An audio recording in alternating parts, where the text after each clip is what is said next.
அனைவருக்கும்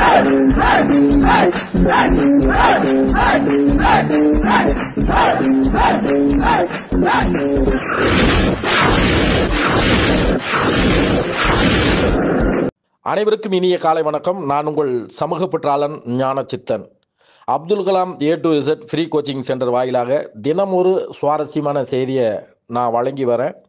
அந்த வகையில் நான் இன்னைக்கு தருகின்ற சுவாரஸ்யமான செய்தி என்ன அப்படின்னா, அமெரிக்காவின் முன்னாள் அதிபர் ஆபிரகாம் லிங்கன் அவர்கள் பிறந்த தினம் இன்று. அவர் 12/2/1809 அமெரிக்காவில் பிறந்தார். 15/4/1865 இறைவனடி சேர்ந்து இரவாத புகழை அடைந்தார். அமெரிக்காவில் நிலவிய அடிமை முறையை அடியோடு ஒழித்தவர் இவர். எனவே ஆபிரகாம் லிங்கன் அவர்களை பற்றி நான் எழுதிய கவிதை உங்கள் பார்வைக்கு. கருப்பின மனிதர்களை சந்தையில் மந்தையாக விற்பதை கண்டாய், கடும் சினம் கொண்டாய். ஆடு மாடுகள் போல நடத்தப்பட்டவர்களின் அடிமை சங்கிலியை அறுத்தெறிந்தாய். தாழ்த்தப்பட்ட மக்களை தல நிமிரச் செய்தாய். அடித்தட்டு மக்களுக்கு அடித்தளம் அமைத்து கொடுத்தாய். அன்பான அணுகுமுறையால் அடுத்தடுத்த தலைமுறைகளின் வாழ்வில் இனவெறி என்ற இருளை அகற்றினாய்.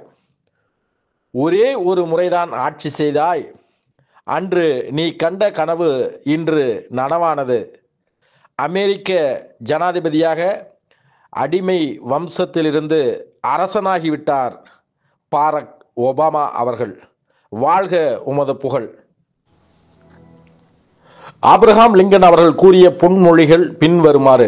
ஆபிரகாம் லிங்கன் அமெரிக்காவின் 16வது ஜனாதிபதியாக இருந்தவர். இவர் 1861 முதல் 1865 வரை ஜனாதிபதியாக சிறப்பாக பணியாற்றினார். இத்தகைய சிறப்புமிக்க பதவியை நிர்வாகம் செய்த மாமனிதரான ஆபிரகாம் லிங்கன் கூறிய பொன்மொழிகளை இத்தொகுப்பில் நாம் காண்போம். நான் படிக்காத புதிய புத்தகத்தை எனக்கு கொடுப்பவனே என் உண்மையான நண்பன். எனக்கு தனிப்பட்ட கொள்கைகள் எதுவும் இல்லை. எனக்கு என்ன சரி என்று தோன்றுகிறதோ அதைத்தான் செய்வேன். உலகில் உழைப்பை விட சிறந்த சக்தி வேறொன்றுமில்லை.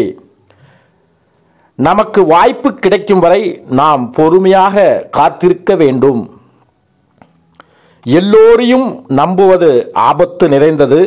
ஆனால் யாரையும் நம்பாமல் இருப்பதும் இன்னும் பெரிய ஆபத்து. உழைத்து பெற்ற ₹1 எளிதில் கிடைத்த ₹5 விட மதிப்பு அதிகம். புகழ் தேடுபவன் நிம்மதி இழப்பான். இன்றைய வேலையை நாளைக்கு ஒத்திவைத்து நாளைக்கான வேலையை இன்று திட்டமிடாதீர்கள். நாம் பணத்தை பகிர்ந்தால் அது குறையும், ஆனால் நல்ல எண்ணங்களை பகிர்ந்தால் அது பெருகும். வெற்றியை பெற ஏமாற்றுவதை விட தோல்வியை ஏற்றுக்கொள்வதே நல்லது. எந்த வேலையை செய்தாலும் அதை முழு மனதோடு செய்ய வேண்டும். நான் பொறுமையாக செயல்படுவேன், ஆனால் என் இலக்கை ஒருபோதும் விட்டு கொடுக்க மாட்டேன். மற்றவர்கள் உங்களை மதிக்கவில்லை என்றால் கவலைப்படாதீர்கள். உங்கள் செயல்களால் அவர்களை மதிக்க வைக்க முடியும். ஒரு மரத்தை வெட்டும் முன் அதற்கான கருவிகளை கூர்மைப்படுத்துவதில் அதிக நேரம் செலவிடுவேன். மனிதனுக்கு பாராட்டு என்பது மிகவும் இன்றியமையாதது. மற்றவர்களுக்கு உதவி செய்ய விரும்பும் மனம் இருப்பவர்களுக்கு மட்டுமே மற்றவர்களை பற்றி பேசும் உரிமை உண்டு. இன்றைய வேலையை ஒத்திவைப்பது நாளை பெரிய பிரச்சனையை உருவாக்கும். அவசரப்படுபவர்கள் ஒரு பகுதியை மட்டுமே காண்கிறார்கள். பொறுமையாக காத்திருப்பவர்கள் முழு படத்தையும் காண்கிறார்கள். பொய்பேசி சிலரை சிறிது காலம் ஏமாற்றலாம், ஆனால் எல்லா நேரமும் எல்லாரையும் ஏமாற்றிக்கொண்டே இருக்க முடியாது. உண்மை ஒரு நாள் வெளிச்சத்திற்கு வரும்.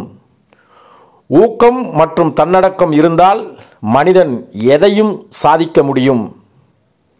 என் அம்மாவே எனக்கு தைரியமும் தன்னம்பிக்கையும் அளித்தவர். நன்றி, வணக்கம். நான் உங்கள் சமூக பற்றாளன் ஞானச்சித்தன்.